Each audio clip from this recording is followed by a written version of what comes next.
China es enorme. Solo basta con observar un mapa para darse cuenta de la inmensa extensión territorial que abarca. Uy, pero si es casi medio continente. Es cierto, realmente es grande. Ni se imaginan la cantidad de climas y paisajes que atraviesan a todo este territorio.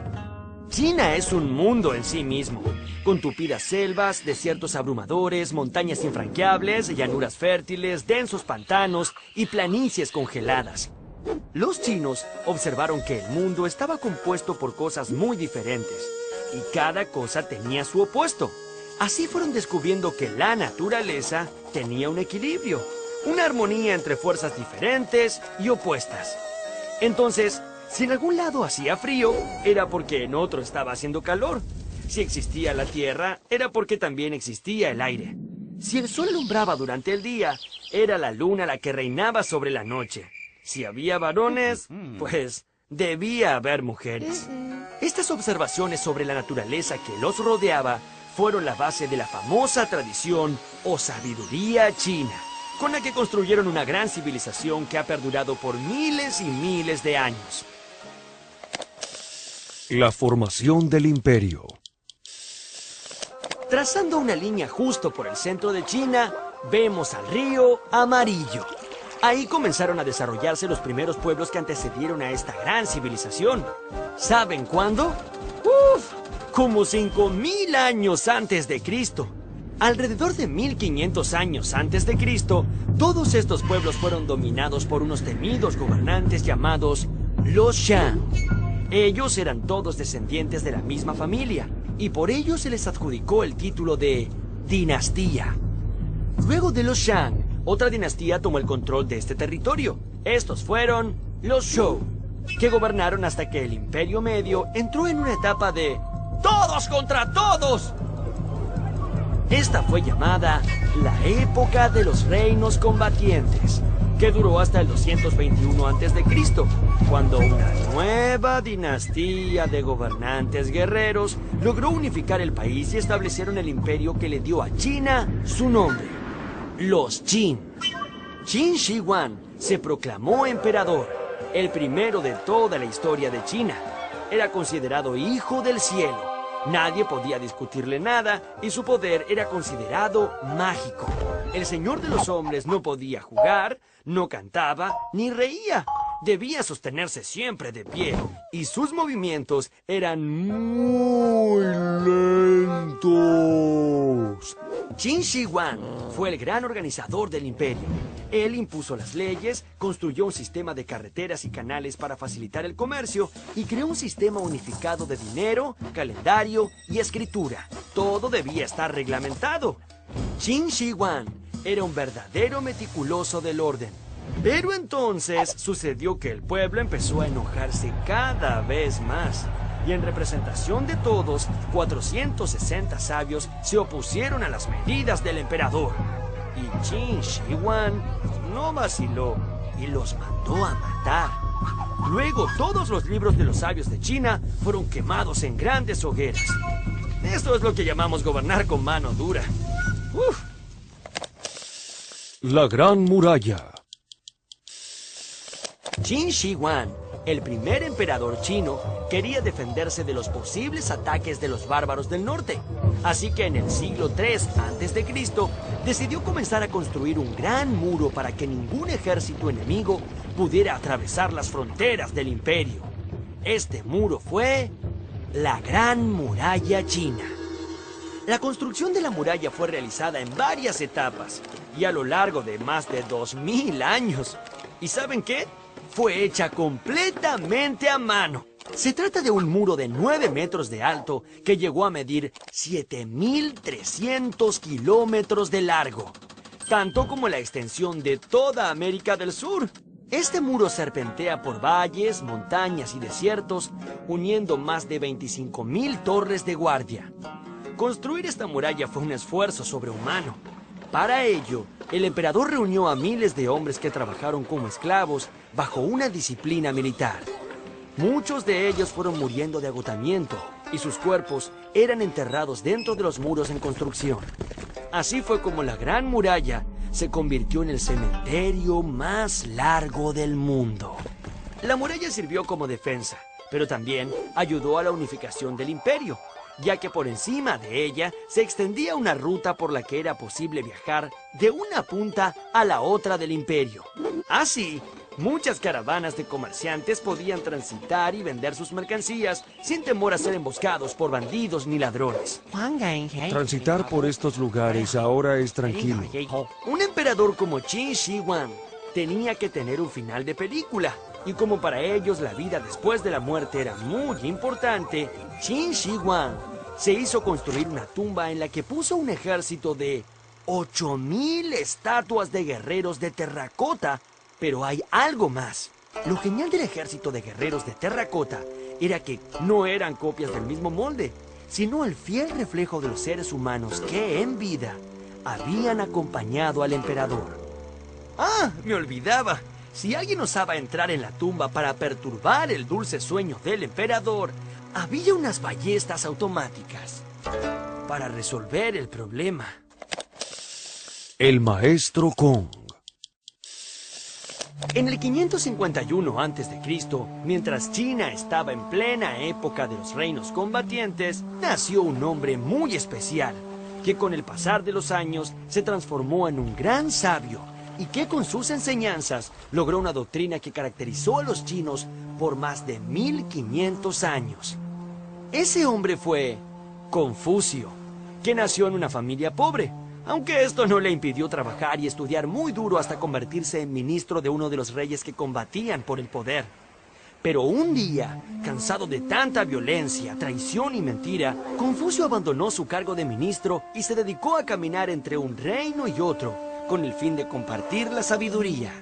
Los libros de Confucio predican 8 actitudes elementales: el respeto a los demás, la tolerancia, el perdón, la fidelidad, la devoción, la confianza, el deber y el culto a los antepasados. Estas 8 virtudes son las que debía seguir un hombre para ser bueno y recto. Tuvieron que pasar unos 350 años para que la sabiduría de Confucio fuera popular en China. Y fue de la mano de una dinastía llamada los Han. Para ese entonces Confucio ya se había transformado en una figura legendaria. Sus seguidores le decían el maestro Kong. Y sus enseñanzas servían de guía espiritual y eran practicadas como una religión. Pero el confucianismo, no era la única religión de la antigua China. También estaban el taoísmo y el budismo. Cada hombre tenía derecho a elegir libremente su propia religión. Las 3 se basaban en la búsqueda de una armonía interior, que está en directa relación con la armonía de la naturaleza. El ser y el universo. Si el universo es el producto del equilibrio entre fuerzas que se oponen, y si el hombre, para estar bien y ser mejor, tiene que estar en armonía con ese universo, entonces cualquier dolor o enfermedad que se manifieste en el cuerpo es producida por un desequilibrio entre el ser y el universo. La medicina tradicional china es la ciencia que busca regresar al hombre a ese estado de equilibrio y armonía con la naturaleza. Para los chinos, el cuerpo era como un universo en miniatura. Cada parte del cuerpo correspondía a un elemento del mundo. Por ejemplo, la cabeza era el cielo, y los pies, la tierra. Los brazos y las piernas eran las 4 estaciones. La respiración era el viento, y la sangre, la lluvia. Para estar sano, todas estas fuerzas debían combinarse en armonía. Para ello, los médicos usualmente recurrían a extractos de hierbas, frutas, granos o minerales, pero muchas veces preferían la acupuntura. Ellos creían que clavando estas finas agujas en la piel, captarían las fuerzas cósmicas y las transmitirían a través de ellas al paciente, ayudando así a reorientar la energía dentro del cuerpo. Como la armonía con la naturaleza era crucial para el bienestar, ellos proyectaban en el diseño de los jardines la construcción de un microcosmos ideal. El arte de construir jardines era el delicado encanto de combinar plantas, flores, agua y animales para la conjunción de la armonía entre el hombre y la naturaleza. La escritura.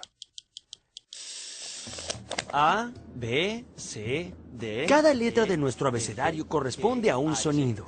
La combinación de sonidos determina un objeto. Por ejemplo, si yo digo pájaro, ahora, ¿en qué se parece esto con esto? Bueno, en nada, ¿cierto? Los chinos plantearon su escritura de una manera radicalmente diferente a la nuestra. Si un pájaro es esto, entonces, ¿para qué escribir la palabra pájaro si es posible dibujarlo trazando un par de simples líneas? Este tipo de escritura fue llamada pictogramas. Los pictogramas no representan sonidos, sino al objeto mismo. Por ejemplo, esto sería un árbol, esto el sol, esto la luna, y esto es un caballo. Los pictogramas eran utilizados en China desde 1500 años antes de Cristo. Con el correr de los siglos, estos signos fueron evolucionando y dejaron de parecerse tanto a los objetos que representaban, permitiendo representar también pensamientos e ideas. Así fue como se transformaron en ideogramas. ¡Claro! Ahora también podían representar ideas. En la actualidad, la escritura china tiene más de 20.000 ideogramas. ¡Uf! ¿Cuántas ideas que tienen estos chinos? ¿Han notado que cada ideograma es bellísimo? Es que la escritura china era un arte. Quizás tan importante como los cuadros que pintaban los artistas. Tanto el escritor como el pintor buscaban lo mismo. A través del trazado de líneas sobre el papel de arroz, procuraban captar la esencia o el espíritu mismo de las cosas.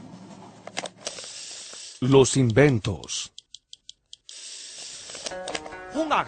Disculpe, ¿me podría indicar si falta mucho para el Polo Norte? No, el Polo Norte ya pasó hace rato. Si no fuera por los chinos que inventaron la brújula, esto hubiera pasado muchas veces. La primera referencia a un buscador de direcciones está en un libro chino editado hacia el año 1040. En él se describe una aguja imantada sobre un trozo de bambú que flotaba en un recipiente con agua. Es que los metales que adquieren la propiedad de los imanes siempre apuntan hacia el norte. Los chinos inventaron el papel.